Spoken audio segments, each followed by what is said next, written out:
If you've had any thoughts of selling your property, there's a lot of lessons that you're going to learn throughout the process. And in almost 5 years of real estate, I've learned quite a few of those lessons, and I want to share them with you today so that when it's time for you to sell, you've got a roadmap to success. In helping over 50 Gainesville families sell properties during the last 5 years, I've learned a lot, and here are 10 of those lessons. The first lesson I want to share is professional photography. It's a must. Period. End of story. Non-negotiable. 99.99999% of potential buyers are going to see your home on a screen. Gone are the days where someone happens to drive by in the neighborhood and see the curb appeal from the front. They're going to get to see the nitty-gritty of the inside of your house before they ever step foot in their car.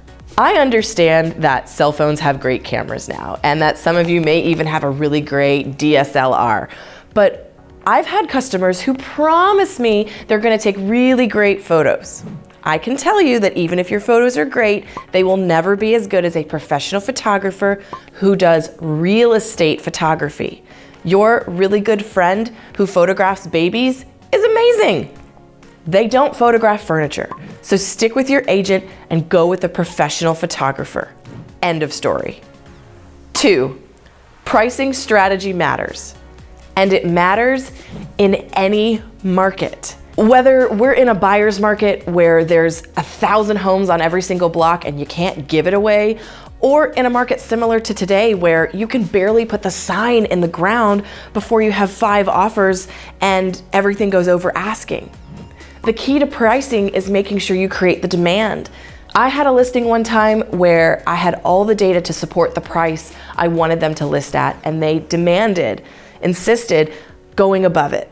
The first weekend, an offer came in, a cash offer, right at that price range that I had suggested, and they turned it down, which is their right to do. But you know what happened? That property sat for months. And when it finally sold, it sold for less than that first offer because they let it sit, hoping they were going to get over asking price. Price it right, or you're going to shoot yourself in the foot. Number 3, vet buyers before you're under contract. I can't tell you how many promises get made as a listing agent of they're pre-approved, they're a strong borrower, they have cash. Well, you better find a way to prove that. Otherwise, it's just a pipe dream. It's a great way for buyers to lock down your property in a competitive market and then get their details sorted out. So you want to make sure, for example, if someone's coming with cash, they better have some sort of proof of funds. And if they're coming with financing, you and your realtor need to make sure that you're vetting that. What's the lender? How far have they gone? Did they actually even have their credit pulled? Or did they just fill out an application where they guessed at how much money they're making and how much debt they have?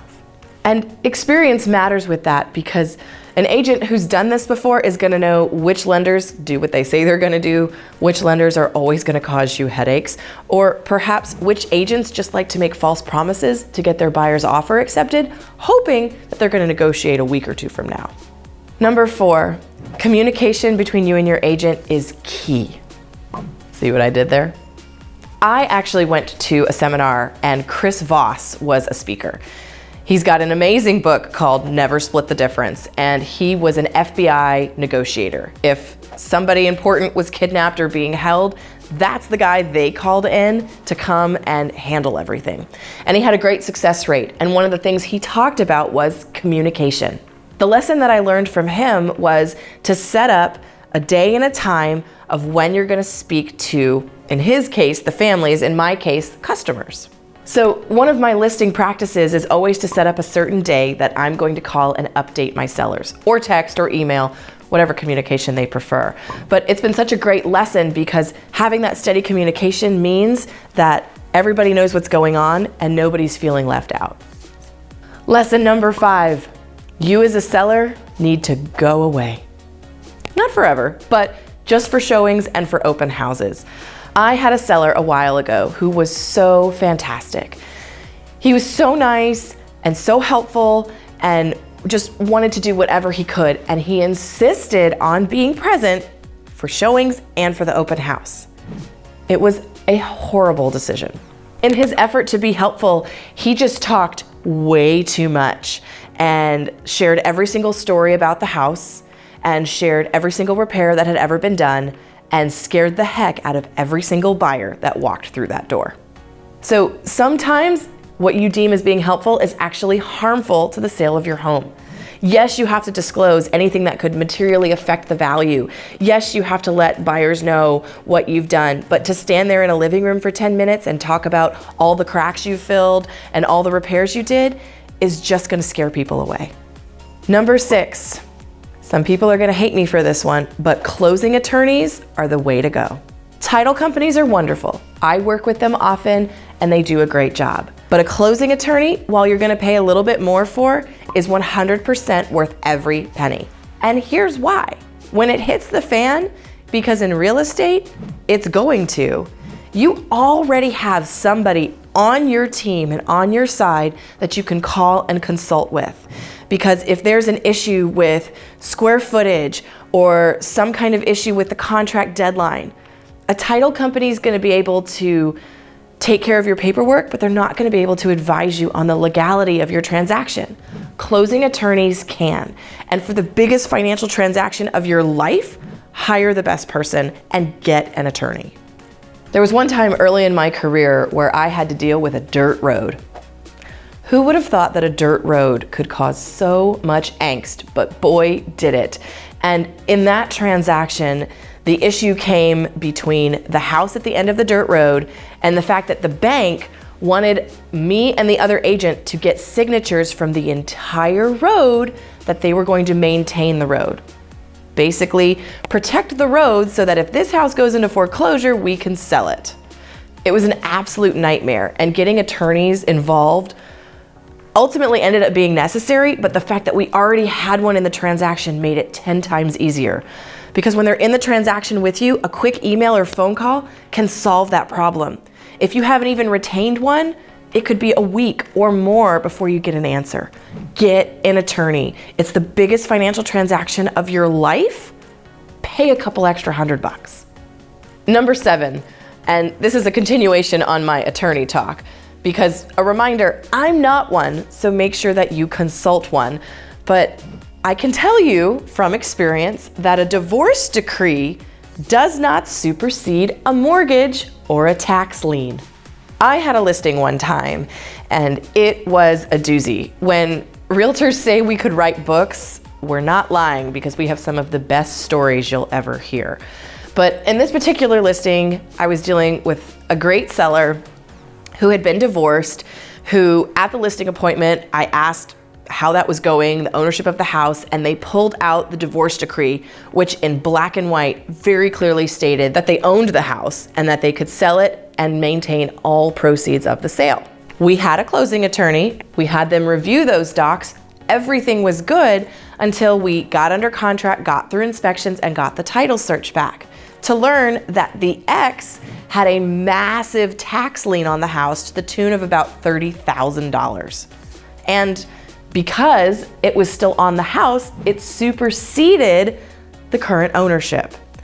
So after a lot of phone calls back and forth, meetings with the attorney, a very colorful conversation with the ex on speaker in the conference room, my seller ended up having to forfeit tens of thousands of dollars to be able to get that house to close. It was just a really valuable lesson in learning that when you get divorced, refi the mortgage and clear up any liens, or make sure that language is very specific and consult your attorneys to do it, because it's always going to come back to you in the end. And number 8, not everybody has the same definition of a clean house. When you're selling a property, defer to your realtor on definition of clean, and this is a phenomenal story. I had a listing, I was super excited about it, had gone to the house, walked through each of the bedrooms and sort of given the sellers notes on what they needed to do, and they were gone for work. They'd left me a key and said the house is clean, it's ready for photos. I opened up that door with the photographer, I about choked. That house was a mess.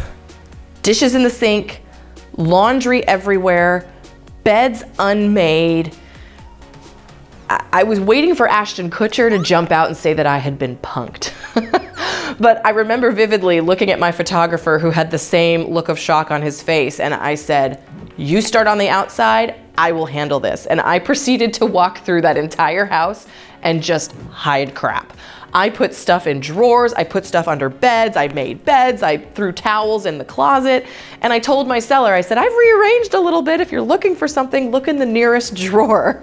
But make sure clean means countertops decluttered, beds made, dishes put away, some of the basics that maybe we take for granted, but not everybody has that same definition. So on top of that, it helps to preview the house with your realtor before the photographer comes over. Number 9, you get one shot at a first impression. In fact, most buyers decide within a matter of seconds if they're even interested in your house. Do the freaking landscaping.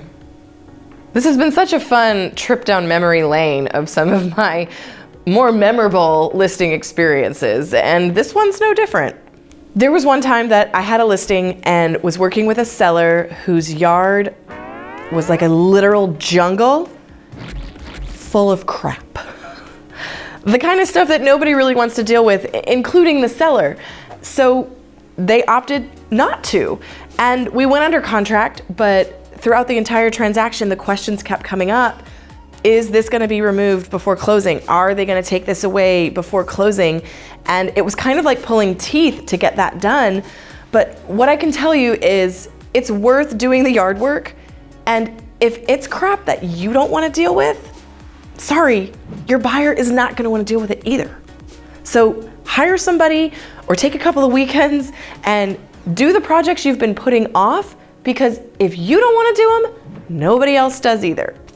And number 10, in almost 5 years and over 50 properties listed and sold for my customers, I think one of the biggest lessons I've learned is that my job is about so much more than just selling a house. When I get to sit across the kitchen table from you and from your family and deliver news like I did for one customer that because of the marketing and multiple offers, they're netting tens of thousands of dollars more, which means they don't have to bring tens of thousands of dollars to closing because they were underwater. Or the stories where it's an emotional sale because maybe somebody has passed and I get to use the care and consideration to make sure that the right family moves in to the home that you cherished, that they're gonna cherish it as well. Those are the moments where I realize I love what I do. And in being a realtor, it's so important to me to make sure that your goals and dreams and what sometimes is your largest financial asset are taken care of with the utmost care and concern. Because ultimately, at the end of the day, it's not about me. It's about you. It's about your goals, it's about what you need, and it's about making sure that you get there. And I'm just so honored that I've been able to offer that service to over 50 families in my career so far. Now that you've had the opportunity to live vicariously through some of my experiences, it's time to get to work. You definitely want to be sure to check out my video on small improvements versus large renovations when it comes to resale. Do you want to just paint or do you need to remodel your kitchen? Stay tuned. I'm Lindsey Johnson, your resource for all things real estate. See you next time.